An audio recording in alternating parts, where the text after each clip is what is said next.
أعوذ بالله من الشيطان الرجيم بسم الله الرحمن الرحيم إن الذين كفروا سواء عليهم أأنذرتهم أم لم تنذرهم لا يؤمنون ختم الله على قلوبهم وعلى سمعهم وعلى أبصارهم غشاوة ولهم عذاب عظيم صدق الله العظيم ان الذین کفروا بے شک جو لوگ کافر ہوئے، سواء علیہم برابر ہے ان کے لیے، انذرتہم اگر تو ان کو ڈرائے، ام لم تنذرہم یا تو ان کو نہ ڈرائے، لا یؤمنون وہ ایمان نہیں لائیں گے۔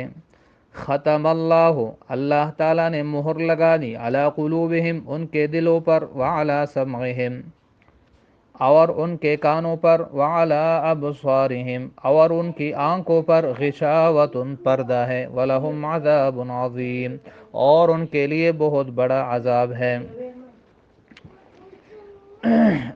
محترم سامعین، یہ آج کے سبق میں ہم سورۃ بقرہ کے آیت نمبر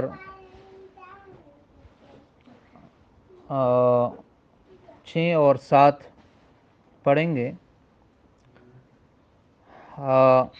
ان آیتوں میں اللہ تعالیٰ نے کافروں کی گمراہی اور ان کا انجام ذکر کیا ہے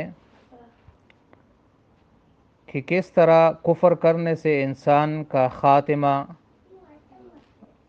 اور اس کا انجام اس کو تباہی کی طرف لے جاتا ہے، اور کفر کتنا بڑا جرم ہے۔ اس سے پہلی آیتوں میں اللہ تعالیٰ نے متقین کی صفات بیان کی تھی 5 آیتوں میں،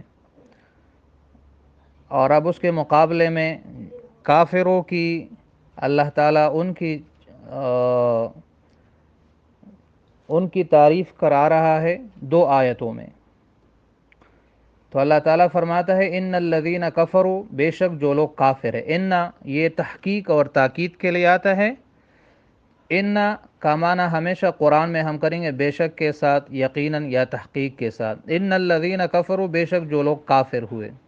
کفر سے مراد انکار ہے، اور آسان تعریف کفر کی یہ ہے کہ نبی علیہ الصلاۃ والسلام اللہ تعالیٰ کی طرف سے جتنی باتیں لے کر آئے ہیں ان سب کا یا ان میں سے کسی ایک کا انکار، یہ کفر ہے۔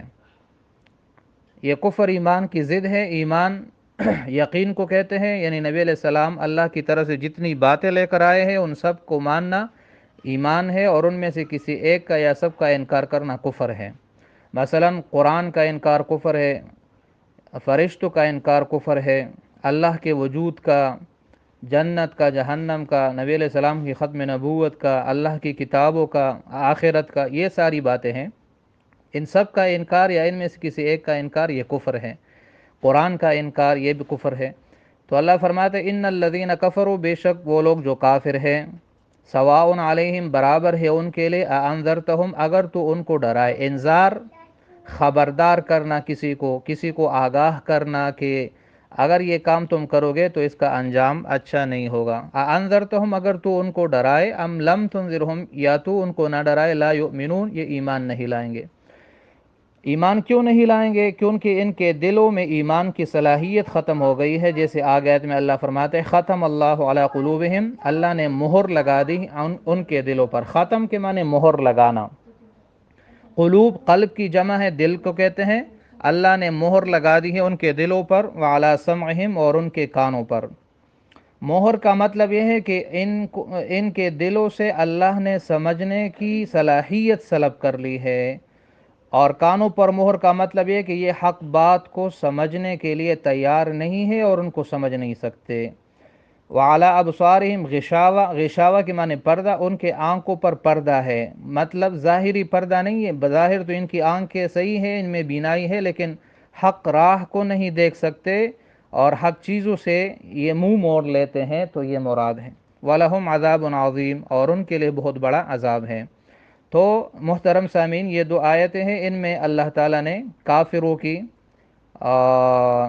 تعریف کی ہے، یعنی ان کے جو علامات اور نشانیاں ہیں وہ ذکر کی ہے، اور پھر ان کا انجام ذکر کیا ہے کہ آخرت میں ان کے لیے بہت بڑا عذاب ہے، اور دنیا میں بھی اللہ تعالیٰ نے ان کی صلاحیتیں وہ چھین لی ہے۔ امید ہے آپ کو سمجھ آ گیا ہوگا، باقی انشاءاللہ سبق پڑھیں گے کل۔ السلام علیکم ورحمۃ اللہ وبرکاتہ۔